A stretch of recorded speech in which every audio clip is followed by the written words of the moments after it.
Hi, I'm Bart Hanson. I'm the owner and operator of CrushLivePoker.com. The following hand comes from our call-in show that we record at 4:45 p.m. Pacific Time every Monday.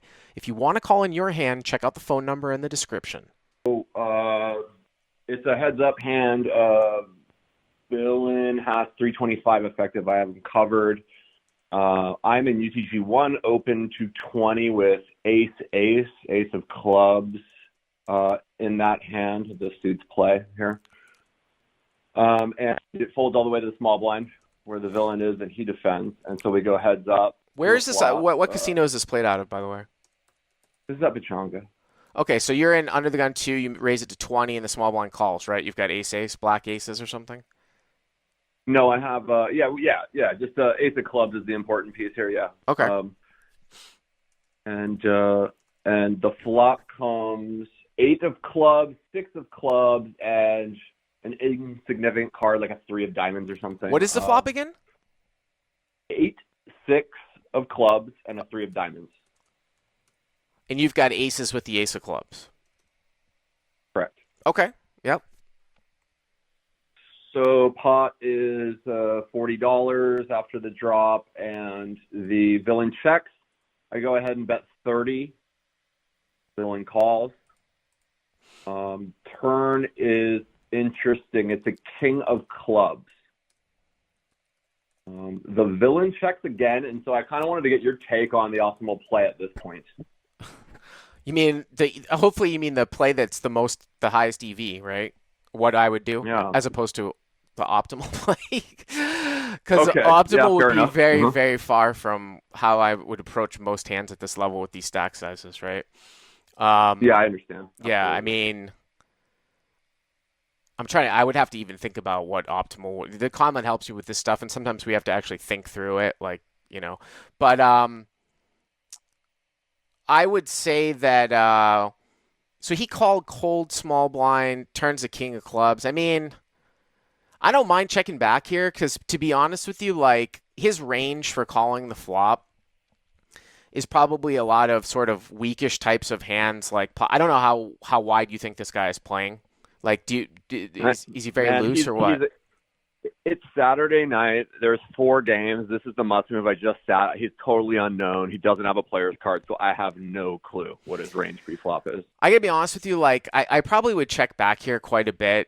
And for a number of reasons, you've got the ace of clubs, and then also, too, it allows him to make some sort of flush that you can get paid off on. Also, too, if he has a straight draw that he misses the river with, he'll probably feel obligated to bluff. If he has like 8x or 6x or something like that, and you bet again, he's just going to fold anyways. I mean, the only case could be made is if he was somehow super wide and he was calling with like connecting ragged cards that were offsuit. But I mean, that's like how is he going to have like a pair of 8s or a pair of 6s with a club in it? Like he'd have to call with like 8-7 off, 6-7 off. Do you see what I'm saying? So if he's playing like a reasonable range here, then he's going to have some flushes, and you're not going to really be able to get a ton of action here, I feel like, on the turn. So I would probably check this one back. Okay. Yeah, and I guess the king is gonna. Well, yeah. I mean, like he's either gonna have me beat. And by the way, it's sort of a slow. People are in the live chat are saying bet. Now I'm just telling you how I approach these spots. It's sort of like a slow play here. People that are saying bet, like what are you trying to get value from? If we don't think the guy has an offsuit hand in the small blind that connects with the flop, if we bet, what are we getting value from? I'm asking the guys in the chat, and I'll ask you too. When we look at this texture on 8 of clubs, 6 of clubs, 3 of diamonds when small blind flats. Like a hand that's worse, like a lot aren't continuing, like pocket 9s, pocket 7s, pocket 10s aren't continuing. Well, you might get calls. You might get calls from those hands if they have a club in it, but those are only going to be 2 street hands anyways. And if the river rolls off another club, you can get a lot of value. You see what I'm saying? So I'm not super concerned about losing value there because you're not going to get 3 streets really with those hands anyways. So. And we can probably agree that like there's really not really any way that he's showing up with a king there either. He's not going to somehow float with. Well, I guess maybe the ace king, but there's no clubs in his ace king. So if he has it, right? It's really hard for him to have a king here, because the front door flush draw, because the king comes that completes the flush draw.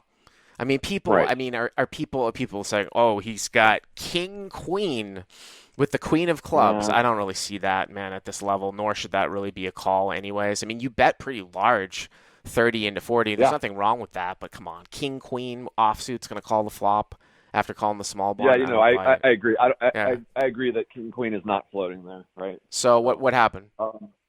so I did end up betting. I mean, again, early in the session, and yeah, did have some fear that, like, say the other club comes, am I going to get value when it's just, I can easily have just the ace of clubs there and win. So I did bet. I bet 65 into that $100 pot. By the way, it looks like And Clint is in the live chat too. Check. oh, is he? I texted him. Yeah, I Okay. texted him and I told him. Check. And so far you guys are totally aligned actually on your analysis, which is Okay. funny. So, which is great. Yeah. So, so I did bet 65, kind of, a little bit excited about the equity that I caught, as well as a little bit concerned that, is he going to pay me if the fourth club does roll, or should I try to get money in now? Mm-hmm. The villain then check raises, but he just clicks it back to 130. So I bet 65, and he raises to 130, and now he has like 145 behind, and I'm kind of like, ugh, like, what do I do now? Am I I gonna would just like, call. fold this? No, I mean, it looks like you're Just, probably gonna. I mean, just on the looks like the price that you're gonna get here. So you bet 65 and he makes it 130. That's 195 on the turn. 60 is 255. It looks like the pot's about $300. It's 65 for you to call, and you said he's got 140 left, right? Is that right? yeah, he's got like 145 left. Yeah. So you're getting about 4.5 to 1. If he has a flush, you have 7 outs, which basically you need to make about maybe 6 point. If you get 7 outs at 45, you need maybe to make, you got one chance and maybe 6.5. You need to make 5.5 to 1 with 7 outs on the size. So if you're calling 65 more, you need to make about maybe like 350, 375. You're almost making that now anyways. The pot's going to be like 300, and you're certainly not going to fold if another club comes out at this level. So I would call. Sometimes you randomly might have the best hand, a very small percentage of the time. Like he's doing something stupid. I would call, and then if the river was a brick and he shoved, I'm just going to have to give him credit and fold, especially when you have the ace of clubs. Now, maybe he's going to show me some sort of maniacal bluff, but that's how I would approach this spot. Okay, now say we do just call, we brick on the river, and he decides to check again. What are you doing at that point? Are you Depends just on what checking back? it depends on what the card is. Let's say like an offsuit 2 or something. If he check raised the turn and you called and the river is an offsuit like 2 or so, because I was going to say, like, if the river pairs the board, you might not bet because these guys might be scared of a full house. So I mean, literally, that's how I would look at it. Like, it wouldn't shock me if the board pairs on the turn that a guy's going to check a flush at the end because he's so scared. Now, if you tell me the river's an offsuit 2 and he checks, I don't know, because I think that, like, the turn would be probably like I don't know if I would bet there or not. And I'm the thinnest value better in the world because I don't know what you're getting called by, and I don't know what he has on the turn except a weirdly played random king that he was floating the flop with. Like, he might be checking because he thinks you have the ace of clubs and he's checking to snap call off. So it's sort of a strange scenario if the river's a total brick and he checks to you. What did you end up doing?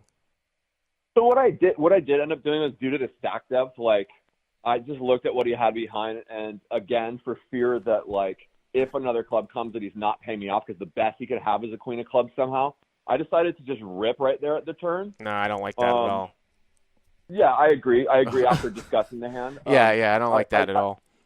Unfortunately, like, I just justified, like, the amount was so small to me personally. Like, I was just like, whatever, let's just go. It was early in the session. But yeah, he snap calls and he shakes his hand and his head, and he kind of says, well, the flush is good. And he snap calls. I'm like, what the hell does this guy have? And then river bricks off. It's like that offsuit deuce, and I table the aces, and he tables a king 8 offsuit. So that's, yeah, I mean, whatever set. Now, I mean, it's sort of weird for him to check raise there with I mean, it's sort of, I mean, it's not weird at this level, but a lot of people will check raise with like, hands that maybe they shouldn't when the flush comes in. I mean, obviously you want to mentally remember that guy because he's very, very wide, right? Like he's very, Yep. very wide Yep. calling in the small blind, but it's the same type. It's the same type of thing. I would personally have called for the reasons that I stated. I mean, I did the math. If you're up against a flush, you've got 7 outs, so you need 5.5 to 1 on the raise size, which is 65. 5 times 65 is 325 and another half. You need to make 350. You're already making 300 from the pot, plus the guy's got money behind. I would definitely call. Yeah. Ripping there, I think, is problematic because you're not going to be ahead here all Yep. that much. So appreciate it though. It's an And, interesting little hand. if he does rip the river there, right? We've got 145 and 360 in the pot, 145 to call. I mean, that's just pretty much a fold, right? You're just never good there, even with those odds. Huh? I would call the turn, and then if the river was a brick and he jammed the last 140, I would fold. I mean, it's 140 for 500. You're not gonna. You have the ace of clubs in your hand, which is bad, meaning that like he can't be running a bluff. You're never gonna be good there Right. 1 out of 3.5 or 1 out of 4.5 times. So, Right. Okay. anyways, Got thanks it. for the call. Appreciate it. Thanks. All right, let's go to.